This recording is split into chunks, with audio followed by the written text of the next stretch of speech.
Hi everyone, welcome to Type Talks. Today we have Joshua with us. You guys might not know who he is, but he's a really popular content creator on Bilibili. And so I'll have his links down below. His content is all in Chinese though, so you might have to have some of that expertise in that language to be able to decipher it. So typology is really blowing up in Asia, and so a lot of people in China or Korea are starting to like type a lot too. And so I've started to have some clients that only speak Chinese. And so I was very perplexed as to why this was happening. And then it was funny how we actually have mutual connections in a way too. So in a way, some of the people who watch your content also watch my content. And so it's a small world, this type community, essentially. And Yes. yeah, so thank you for coming on. And today we'll be talking about Joshua's journey from first identifying with INFJ to going to ISTP. So I'd Mhm. love to dive into the depth of this with you.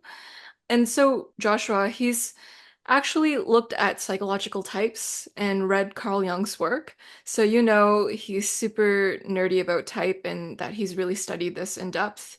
And I've even seen the citations in your videos. You actually cite people who are very deep Jungians and into type in not just a Myers-Briggs way, but in a Jungian way.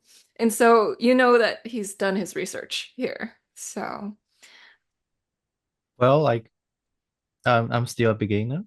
oh, so Yeah. humble So of like you. so no no I do mean it. I think like normally I don't really um consider myself as like a very deep in young. Usually like I like when I introduce myself to my audience, it's like um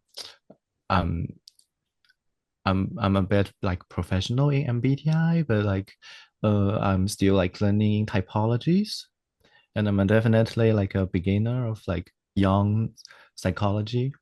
Yeah, I think there's so much more about him, like uh broader than typology. So about that part, I'm not as familiar as like most people who are interested in young psychology. Oh, yes, my apologies. So he's looked up a Jungian typology, so the content Mm-hmm. around psychological type or personality type Myers-Briggs, but he hasn't looked Yeah. at the other stuff Jung has done. Like Jung talks a lot about yoga or active imagination, and those are still unexplored territories in some way. Yeah, like I'm having like one of this course on like Jungian psychology. We actually just had like active imaginations 3 weeks ago. It was interesting. Interesting. So Jung was a really big person on active imagination and dream analysis. So maybe one day I might probe you to understand your dream world, but that's for another episode. Today, we're here to talk about your journey to figuring out your type and how it's been like. We can start by giving people a summary, or you can illustrate your journey however you feel like it's fit to share about your story. Hmm. Yeah, like for me, it's always a little bit difficult for me to make a summary of stuffs. Like because summary always feels like a little bit like inaccurate, and but I would try my best. Like I would love to do that. Okay, so basically, I started to be very interested into psychology during high school because like I selected like one of these electives. Like we studied like abnormal psychology as one of the electives in high school, and that was really interesting. And and like the major reason why I I started to be enthusiastic about psychology is to figure out like how like people's mind work, and why am I so different from the others, and why are others so different from me. So like it sounds really like fit, the core of like typology. So like when I was in touch with typology, like first it was like MBTI, and I was really interested into it. It provides me with a model of understanding of people's mind. I was once a really uh like I was once so fascinated by all those tests. I've done like many of the tests, and I recommend those to my friends, and I help them understand their results. Although it was like eventually I found out that most of my interpretations wasn't that accurate, but I had fun there. Yeah, it was really interesting. And as the journey goes, I start to dig into deeper level of this understanding of typology. I start to take some courses. I've read like professional books, books write by experts, and then I start to having this uh, confusion. I think most of people who love types, who study types, will definitely encounter. It's like, okay, so first it's about the confusion of type itself. It was like, is it really a thing? I mean, there seems to be so much ambiguity among all those types. I could like imagine myself being any of them. It's just a matter of different circumstance. I would have different reaction, different thoughts, different ways to put my mind. And then like I start to uh, dig into it deeper and deeper, and I think the turning point is when I start to book sessions with different counselors in type. So different like those people who are very good with helping the other peoples to type.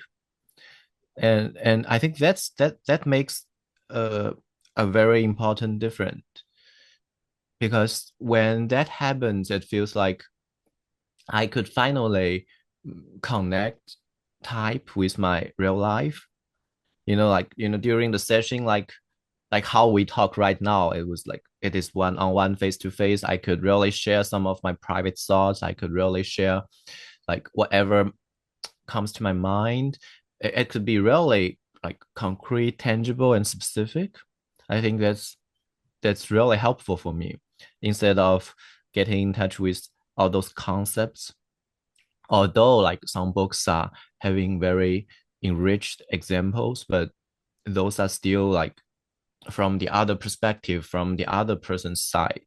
But now when in the sessions of counseling, I am able to talk from my side, from my own perspective. And yeah, but like I was typed as INFJ in the beginning, actually, like even in some of the type counseling.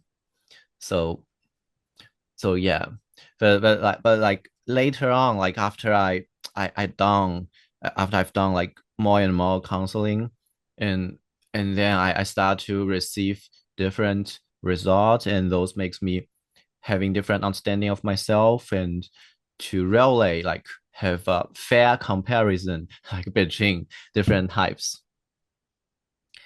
I mean, and like it turned out that ISTP is is the most like reasonable one.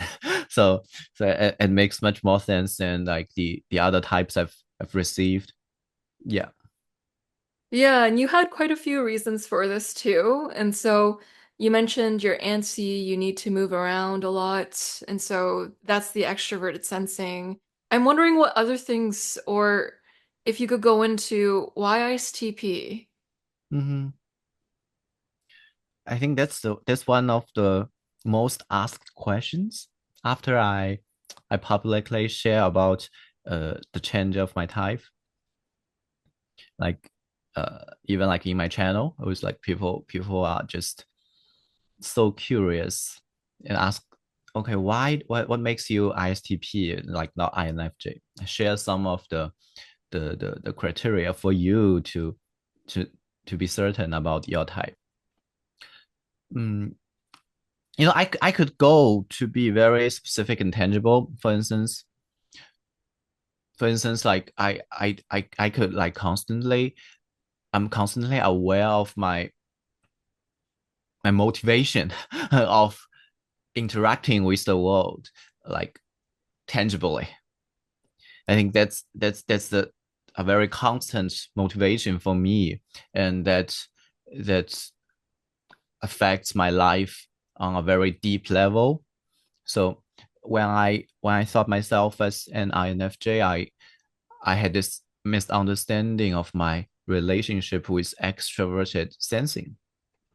I think what the makes up the misunderstanding is my my criteria of me using extroverted sensing are always associated were always associated with whether I was successful or not.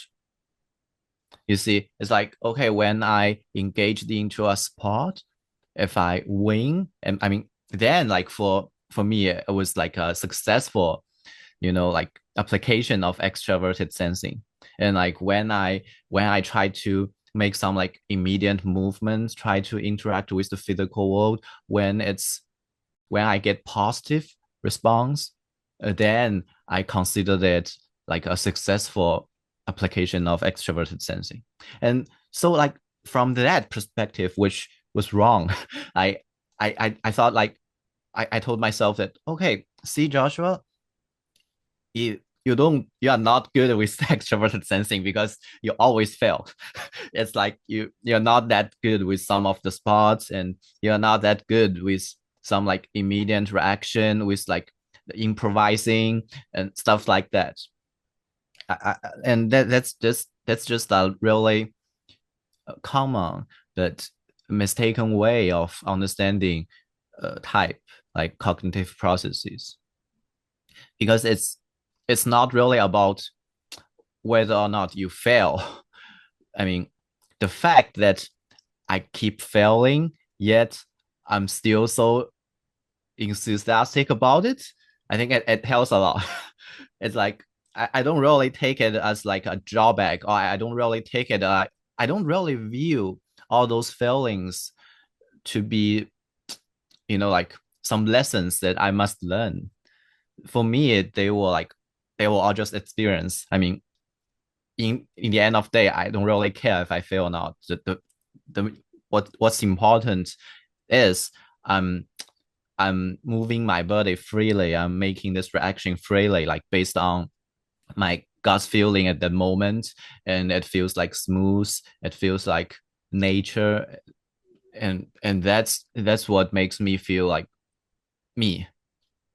Yeah. Yeah, the extroverted sensing puts you to a state of flow.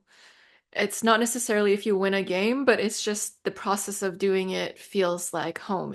It feels natural, as you put it. Yes. Yeah, and so you mentioned there's this just do it attitude to you too, and I wondered if you could go into that a little bit. I mean, like in almost like every video I make, I would remind my audience that examples are just like are just hints, or like what helps you to understand the concept. It couldn't really be any evidence. But I do have a lot of examples, like like my mom and my parents used to write me back from school when I was still in my primary school. I was still so, and like I always had this this curiosity, or had this like rush to, when I look at the wheel of the bicycle, I had this rush to to touch it, and eventually I did, and I got my foot hurt badly because I tried to touch it with my foot while my dad is riding. Yeah, but yeah, I mean, I don't really learn the lesson, because for me, I think the rewards isn't, okay, did I get a good result from it. It's like I could have my enriched experience of the physical world, of the entire world around me, to touch it, to really feel it, to sense it like really directly, really like really without any like premise without any assumption. Yeah. So it's like when I was young, when I go to like any mall or supermarket with my parents, I'm always the one who's like touching everything. I mean, it's not about like, I mean, there's some level of curiosity there for sure, but it's just it's a little bit hard to describe, but it's not the that I'm curious about like, okay, what if that, what if this, what might happen if I do that. I mean, I'm curious about that, of course, but like it is, like, let me try to articulate it more precisely. It feels like if I don't touch stuffs, I've never been there. So it's like when I go to a place, when I go to a mall, if it feels like I don't, if I don't experience it directly, it's a bit like distanced from me, and it doesn't really makes me feel like, okay, I've actually been to the mall, I've actually been there. But like after I got to like really play it with my hands, try to like see it, look at in a closer way, in a great detailed way, I could have this sense of, okay, like I've played this, I've played that. I think that could like really leave some impression for me. Mm. Yeah, if you don't touch it, it doesn't feel like it really is real or it's really happening. So Yes, the experience makes it more real. It's like, it is. let's Yes, try it, let's do it. yes. I you put that in such an elegant and simple way. Exactly, yes. I like to summarize what audience members say. So, Mhm. um, yeah, thank you. That's really well articulated. And you mentioned that in the yearbook, the way that people described you also showed your type as well, in a way too. Like they would tell you you're critical in the yearbook. Yes.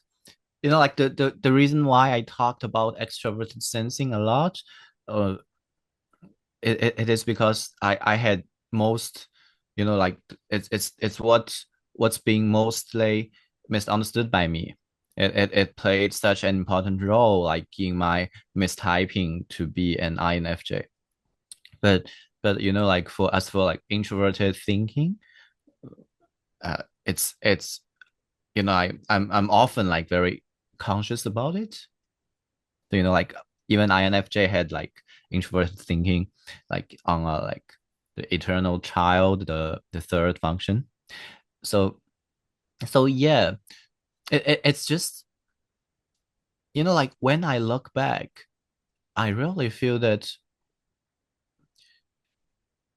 we we have such a different perspectives.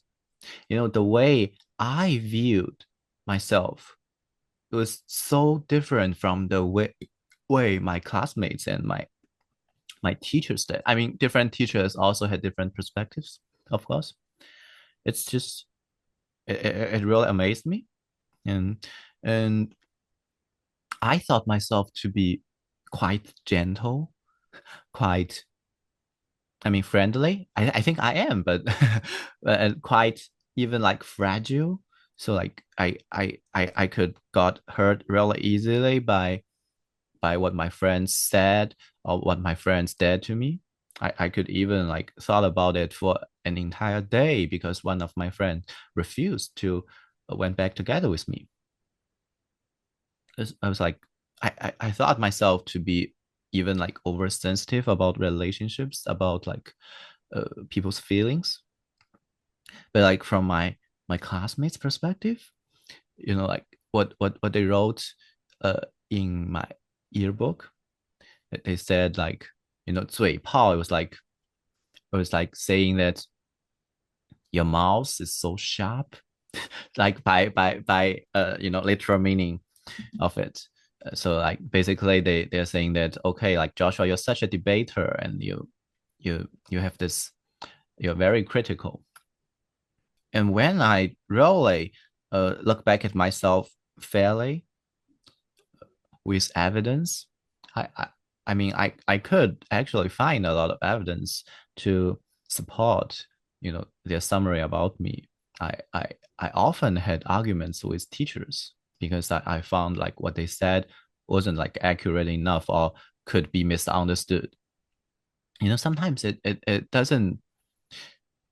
Often, I think it was often a feeling like this, that it is not that I couldn't really understand what they said, but but but but it is that I could imagine some ways of misunderstand it, and then I couldn't really bear with it. I thought more they should clarify on it more, so that like there would leave no room for misunderstanding whatsoever, which it's an impossible task for teachers. So I'm really sorry for them, but yeah, that's me. Like, yeah. So I think that's why people called me like debater and like critical. Some of my friends even told me that they they thought having me on the class was such a fun thing, because they could watch me debate with teachers. And yeah. I could totally see that. The introverted thinking wants to make sure that it says things that are accurate. I even notice the way that you talk, you'll correct yourself as you're talking because like you think what you said could even be more accurate, so you pause. It's like a TI accuracy pause, and then you'll resume once you figure out how to say it more precisely. And so like I can like notice you doing the internal audit. And even when I'm not being accurate enough, I'm like, oh, you know a lot about Jung. You're like, I know about Jungian typology. I'm just learning about Jung's work, which is the typology is such a small sliver of all his work. So don't misrepresent me. It's just not true.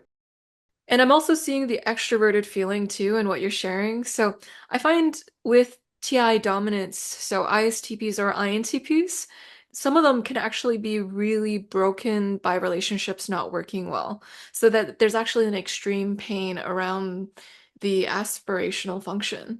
So it's Mm, like there's a yearning for relationships. In fact, I find there are some ISTPs or INTPs that find some level of motivation through mm, being in relationships or having relationships, and they feel less motivated when there's not a relationship propelling them forward for some of them.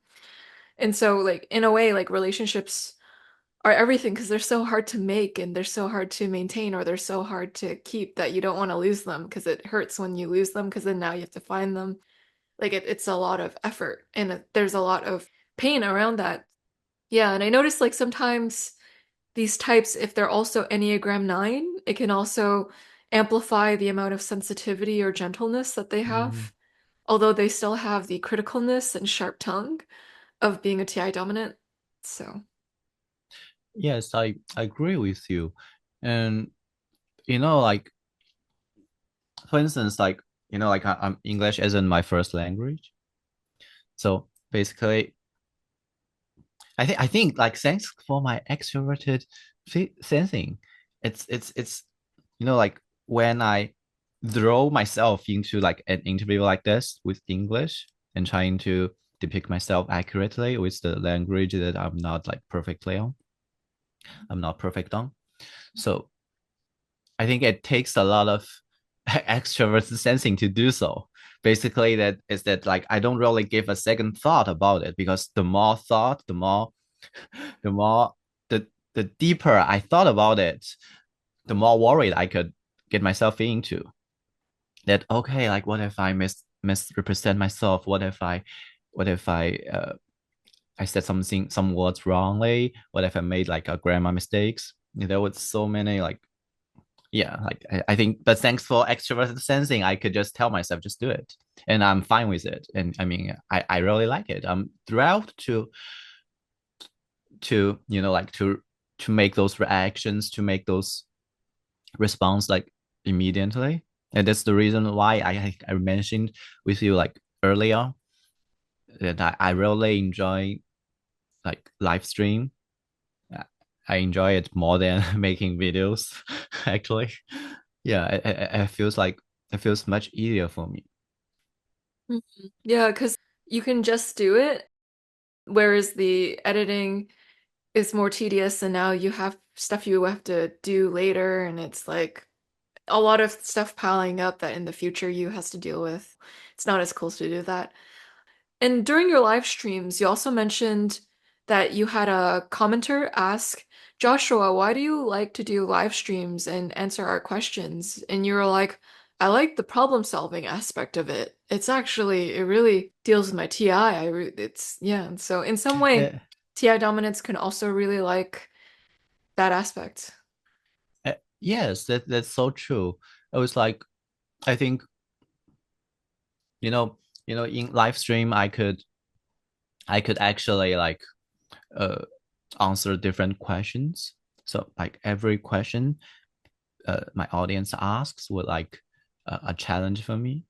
It was almost like puzzles, like different shapes of puzzles that I need to put it together. But I have to confess that like sometimes I got quite bored or irritated by uh, silly questions. Although like it's silly questions in the way that like people learn stuffs from from zero, right? So like it's like there, of course, there's gonna be a lot of questions that they don't understand, which were considered really fundamental from my perspectives. But still, like when it's too much, I could be a bit, like bored. Yeah, so Yeah. it's like I really want my puzzle games to be a challenging enough. It's it's like I played a lot of video games. Hmm. I often intentionally create dangerous situations in my video games so that I could experience the challenging perspectives of it. Mm. Yeah, and it also gets your introverted thinking to look at the parameters of the situation. Now, how can I adapt to make the most of the situation? Yeah, you like that element of experimentation. Yes, I do, and it could be fun in some perspectives, and it could like get myself in some uh, real hideous stuffs. It happened a few times, and yeah, like I think I remember like I really want to like I mean I think that would was due to my procrastinations, but like I finished one of my graduation paper, which was like about 20,000 words, and in like a week. So from beginning to like to the end, and including all those research and book readings, I slept only 2 days that week. So so it's like I mean, while I was doing that, I didn't feel a thing. It wasn't like I think every single cell of me was just engaging into the job, getting the job done. And I didn't really having this feeling of tiredness, feeling of like boredom, feeling of like fear fear no. But afterwards, when I recall it was also nothing. I mean, it's gone, so it's gone. I mean, I think it's such a good way. I mean, I'm I'm really like happy I have a brain like this. Yeah, so what's in the past is in the past. You're now in the present moving forward. So it's not something you really look back on. So it seems like there's a pressure promptedness to you. You're okay with doing things last minute. The rush of it actually gets you to focus and engage, and you actually feel chill and calm in these kind of high pressure crisis situations. It's almost like you get down to a level-headedness rather than feeling any sort of anxiety, which could be the extroverted sensing kicking into gear when you need it. So, Yes, I think uh the time period when I experienced the highest level of anxiety was the like was the day right before I started it. It was like I was so worried that what if I couldn't really finish it? What if I failed it? What if like it was yes, that that that gave me a lot of anxiety. But once I started to do it, I just tell myself, okay, like Joshua, just do it. Like what else could you do? You put yourself in a you trapped yourself in a place where you got no second option. So just face it. yeah, just do it. The theme of today's chat. Mm, Nike is not sponsoring this video, guys, no, even though they love the phrase. So, it is. yeah, and you mentioned how one of the reasons why you can be confused for an INFJ is your FE looks more developed because you used to do public speaking. You had to, and it was a part of your church activities too. And so you really had to flex the muscle. Mm-hmm. I think I think most people, I mean, most of the misunderstanding of types, especially like cognitive functions, cognitive processes, uh, are that like I think we can be trained or nurtured to be aware of some certain perspectives in certain circumstance, right? It could be trained like perfectly. Like for instance, if your parents told you, okay, pay attention to your tone, pay attention to your attitude, pay attention to other people's feeling. If they told you that like repeatedly, like when you were still a child, and you got like a perfect chance to be aware of that. But but but I think, but it doesn't makes me aware of like extroverted feeling in all circumstance. It definitely makes me aware of extrovert feeling in the circumstance where which my parents constantly told me to. But in other circumstance, it wasn't. But still, but it's good enough for me to misunderstand myself to be very consideration in like in the manners, in the attitudes, in the consideration of other people's feelings. So yeah, and also because I majored in psychology in my undergraduate, and I mastered in what they call mediation, like and conflicts resolutions. It all sounds really extroverted feeling, right? You have to like mediate, you have to harmonize like people. Yeah. So I'm quite equipped with the skills and the the technology to do so. Like so so I think that plays a very important role in my misunderstanding of my type. But like the misunderstanding went away once I started to notice that once I start to make a distinction between being aware of some like the cognitive process in certain circumstance and being comfortable with it. I think that makes the distinction. Yeah, makes sense.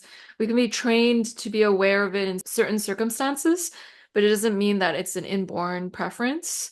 And so just like you can train a left-handed person to write with their right hand, it doesn't mean that they're Mm, right-handed.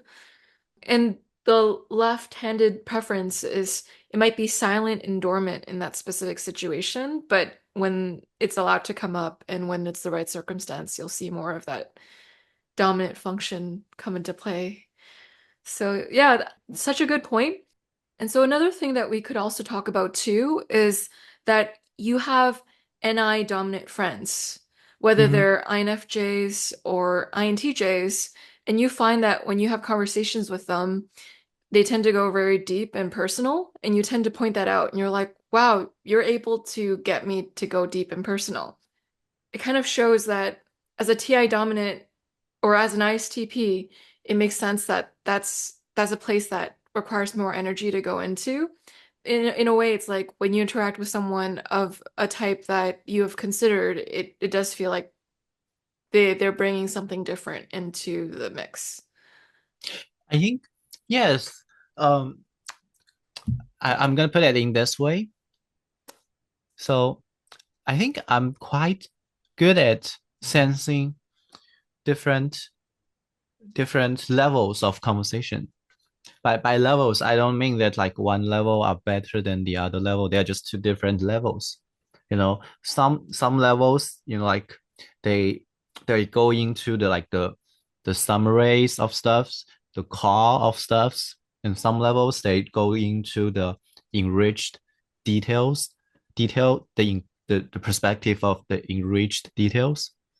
And for when while I had conversation with my NI-DOM friends, they usually take me to the core perspective, like the level which encouraged me to make a lot of summaries, encouraged me uh, to speak in a really broader term.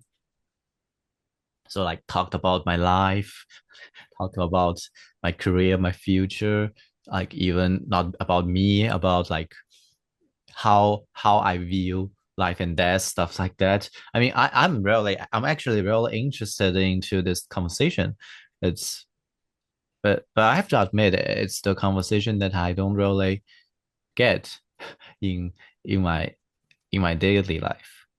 Sometimes I feel myself having this ability to switch quite smoothly from between these two levels. So it's like when people want to talk with me about all those like enriched details about how good life is, like the every all those experience, I could really engage with that topic.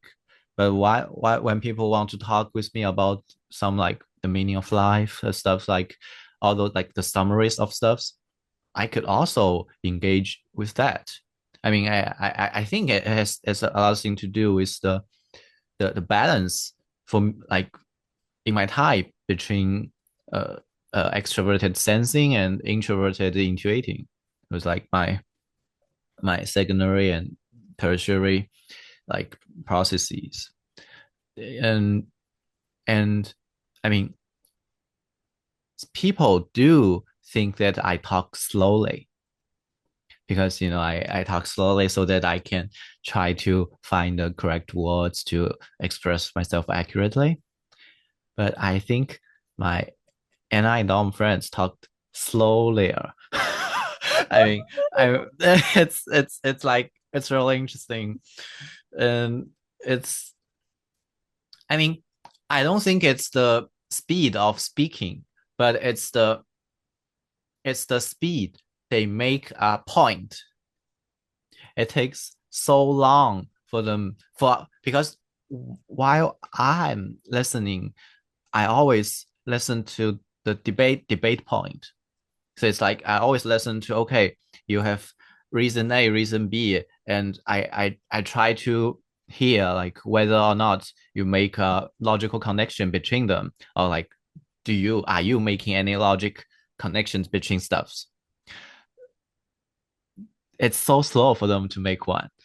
so so sometimes it does bother me a little bit in a good way that practice my patience. But but I do ask them like I could I often I mean I don't often but like occasionally that's the right word. I occasionally ask them, okay, so like what's your point?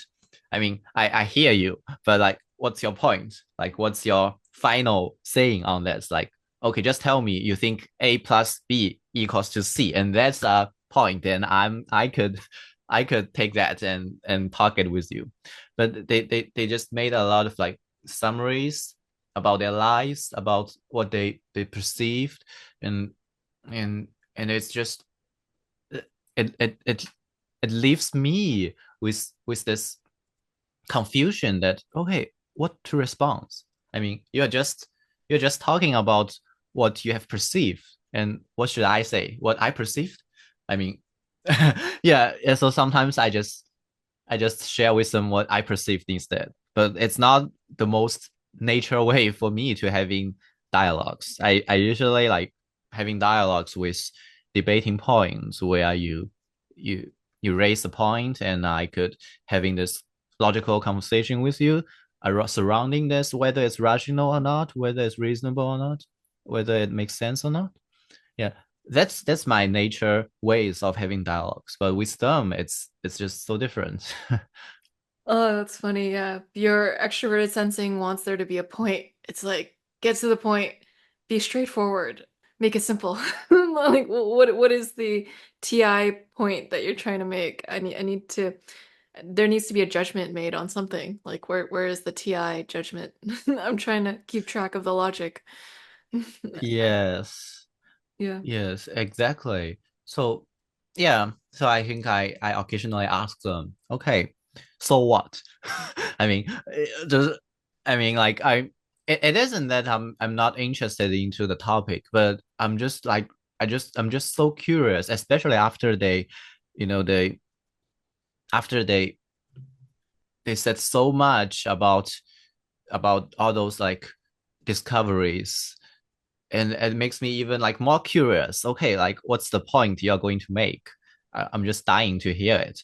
But sometimes they just stopped, and they stopped it right before they make the point, and they just tell me like something they perceived. It's like, I mean, yeah, I mean, what it's your observation, it's your summary. That's okay, but and why do you need to share it with me? I mean, what do you want from me? It's like, what's the purpose of sharing that with me? I need to kind of know that. That makes sense. And it's also, I guess, with NI dominance, they're trying to give you their summaries or their core themes so that you'll put it together in a way so that you'll get to Mm. perceive it and then you'll and then yeah, it's just an exchange of perception or trying to go deeper into a singular perception that's not that clear. It's kind of a vagary that's presented in a way. Yeah, I yes, that's how I feel. Yeah. And so, as we're closing up this interview, I'm wondering, Joshua, do you have any final points you'd like to make or any message you'd like to give to someone who is on their type journey, trying to figure out their type? I think I have several like advice. The first is, you know, I always tell my audience that, you know, mm, there are two types of circumstance. Like one is could be called like weak circumstance. One could be called like strong circumstance. In the sense that, you know, like in strong circumstance, the circumstance uh, are the like protagonists of the story. For instance, like if your teacher, you are just a student and the teacher asks me to finish the homework. I mean, that's very strong circumstance in the way that it's very hard for you to say no. And it's like it's just like very common things to do to, and there's a very specific way that you have been told how to reply, right? And in all those like strong circumstances that will affect, for instance, your life, your job, your career, your family, your academics, and the behaviors that you do in those circumstances couldn't really show like the like your real the real you, the real self of you. They could very well be your persona, like, or like probably like even your ego if it is deep enough. But but it's not the self. It's not like what types. It's not your type. So I think the distinction between these two types of circumstance could be very helpful in the way that if you don't really have this freedom to choose, how could you choose based on your own will? And frankly speaking, we we barely get that freedom. so so so it's like, but we always get some level of freedom, but there's always some level of freedom that is deprived from us. So yeah, I think be aware of that could be really helpful. But but it also leads to a very disappointed um, conclusion for some type enthusiastic as enthusiastic acid. How do you say the name? You said it Enthusiast perfectly. It's perfect. enthusiastic. Yeah. Okay. Yeah. So because it means that types couldn't really predict your behavior because like your behavior are very deeply influenced by circumstance, by your experience, by your parents' education, by like the school you went, the culture, like the place around you, like the people around you. So types couldn't really do that.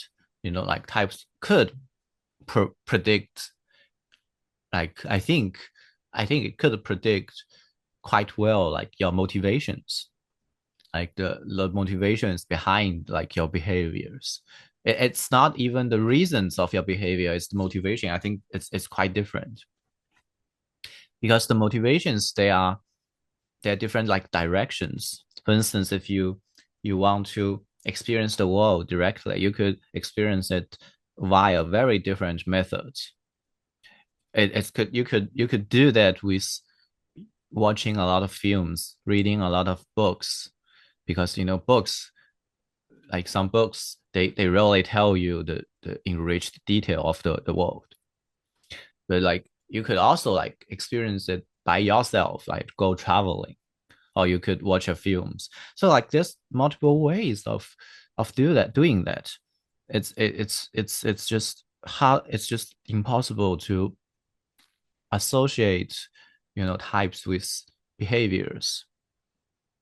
I mean, they are like what we have discussed, that uh like my NI dominant friends, they talk even slowly. I mean, but that's my personal uh impression of them. It couldn't really be used as any evidence that okay, if you say someone talk very slowly and you believe that that's the sign of uh introverted intuiting. I mean, it could be uh a hint for you to dig into it, but it's never the evidence. And and uh, after all those years, like I have in type community. I mean, China's type community, but yeah, I think I think from my perspective, what leads to the most like the most important reason that lead people to confusion is that we all have our own logic and language system. So you can see what I say are very associated with my type. But we all have this very own logic and language system in the way that we understand the same term very differently. When I say that I had a very deep conversation with someone, it could mean very differently from your perspective. The the the way I understand the term deep could be very different from your understanding. So that's why, like for instance, if we make some videos saying that okay, like introverted feelings having this triads, stuff like that, they are that and that. And but like you could different people could perceive it so differently, understand so differently in a way that they all believe that they are introverted feeler. I mean, let's not use the term. They all believe that they prefer the introverted feeling, but in the end, they could they could just they were just talking about like very different stuffs. But then, like some people might ask, so if in that case, how could we really know our types? I think I think it comes from the increasing of the complexity. I mean, it comes from the a more sophisticated understanding of stuff. By like more sophisticated, I mean that you understand stuff from different layers, different levels. For instance, I understand introverted thinking based on its concept, its theory in the book, and that's one layer, that's one level. But then I understand it based on my experience of it, and that's another level, right? And then I could understand it based on how the other people's perceive it, and that's another level. So like when you really add, when you really like making your understanding more and more sophisticated, it could lead you to find those cross sections among like different levels, and those those in common among different levels is usually like much more accurate than like what you get from just one single layers or levels of understanding. Yeah, Yeah. I think that's the for me that's the key of this journey. hmm Instead of one data point, take a multi-prong approach and look for different vantage angles and see what they tell you.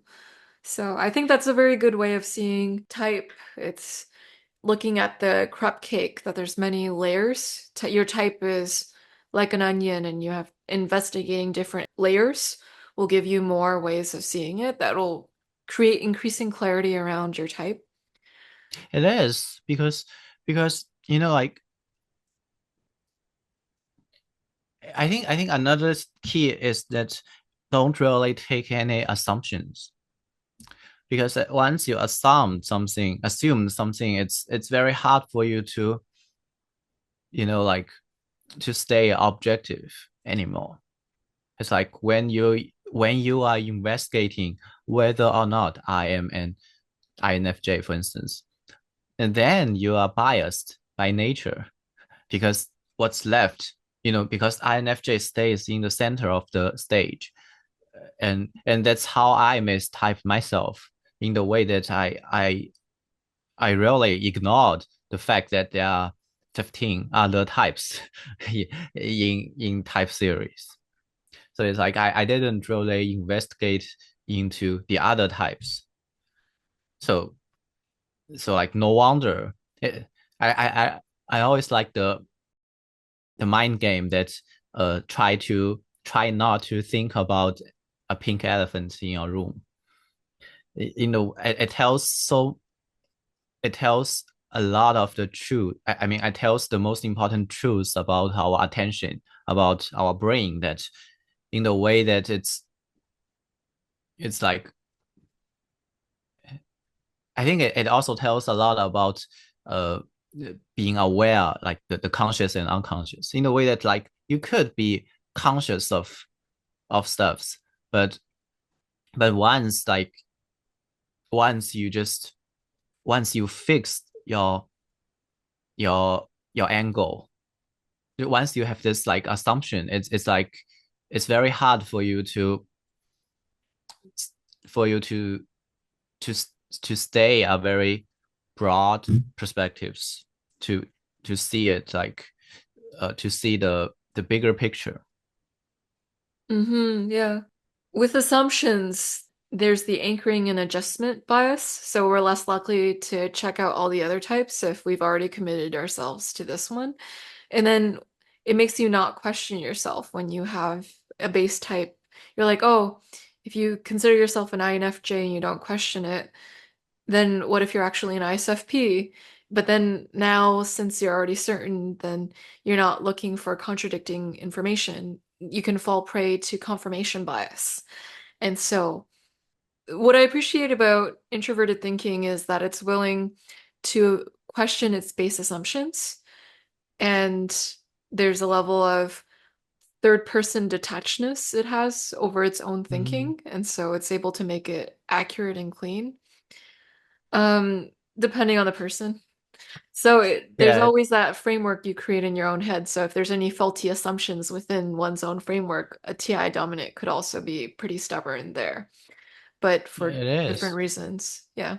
Like when I was in my high school, I always come up with some 40 ways of doing math, which were inaccurate, but I found it logically like sense making a lot. And I was so excited and just like go to my math teacher and say, look, I find a new way of doing this. But like and then he took a look and told me, okay, Joshua, again, like you couldn't really do that in that step. But like every time, like I just it repeated itself, like this things, this kind of things that I like once I believed I made this framework, and I from my perspective, it's perfect. It perfectly sense making, and then like it's like I find myself ignoring some facts actually. Yeah, I think I think that's the that's the feature. I mean, that's that's what often happened with introverted judging functions. So it's like we tend to ignore some of the informations to make our uh, judgment sound to ourselves. It's not that I deliberately do that, but during the process, because my goal, like my motivation, isn't to prove it in the outside world, but it is to prove it to myself. So like yeah, so there's a difficulty in uh, treating all informations fairly. Mm, yeah. There is this filtering that happens, and so while you prove it to yourself, it can become more certain, and so you can accidentally filter out the and ignore information outside of that too. I Mm-hmm. guess introverted functions or introverted judging functions is like you're honing in on something. I guess with all introverted functions in general, there might be a narrowing. Mm-hmm. So It is. definitely see Mm, that. I once used this metaphor, uh, like in ancient time, people use ankle to measure stuffs Hmm. because they don't really have rulers. So if they want to know about length, they use ankle. So like I when I read about it, it was so interesting. I asked the question, okay, like but different people have different ankles, right? Like the ankles, the lengths are different. And then the teacher told me that it doesn't really matter because for them, it's it's the ankle are used as the concept of length. It's not to make sure that everyone's ankle are the same length, but it helps them to having judgments about length for themselves because it serves themselves, not it's I don't really serve the entire world, serve the entire community. Yeah, it's a subjective judgment that you can prove something to yourself, like TI. Yes. Yeah, that's Yes. a good metaphor for sure. And Yeah. so, thank you so much, Joshua, for coming out today. And so, Mm-hmm. feel free to check out his channel below on Bilibili, if you speak Mandarin, that is. And so, he's very lovely, as you can tell. His TI is sharp as a knife. This is going to help people that are on their pathway to determining their best fit type, especially because you have the humility to change your type too. I find that very courageous and bold to be able to know the truth and then let people know about the truth as well when you figured it out. And I so, well, I mean, just the last point to make. It's because it's something that people tell me a lot that okay, like Joshua, you have this like for instance like humility or you have this courage. I think it's for me like what took place inside myself. It isn't really like humility or courage. It is like what it is what it is. It's like I mean, what's the point of like not changing it after I knowing that it like this truth? I mean, yeah, it's just not quite sense making for me, and and I do like if I give it on a second thought, I could think about all those very severe consequences because I run a channel and like if I make it publicly that okay I mistyped myself, it could have very bad influence, but I just didn't really give a second thought on it. It's like the I made this video like talking about myself changing types. I think it's 2 days right after I know I I'm certain that I was mistyped. It was yeah. So I think that's what's going on with extroverted sensing. It's like you don't really give a second thought on it, so that you just allow things to move in a very flow state and just follow the gut feelings like of like what it is. Yeah. Yeah, even the phrase "it is what it is" a very extroverted sensing phrase. It just naturally makes sense to do that. For sure. I totally agree. But Um, I'm really happy that you think I'm very humiliated. yeah. Like I'll always say that TI users are something and they'll say, "Joyce, I'm not that." So I'll say, "Oh, you're very shy." And they're like, "I'm not shy, Joyce. I just don't talk a lot." That there's a difference between those two things. Yeah, because there's a lot of categories. Like and there's something in common, but there's something different. Yeah, but like next time you could ask them, okay, then what are you? I mean, you're not shy, then what are you? And it could take them like years to to answer that. Yeah, like introverted thinking can tell immediately if things don't seem quite right. They're like, not really. But it might take a while to find what really fits there particularly. So, Hmm. Yes. yeah. All right. So, thank you so Great. much for your Thank you. wisdom and for being on this channel. Yeah. And yeah, thanks everyone for watching. We'll see you all in the next one. Take Bye care.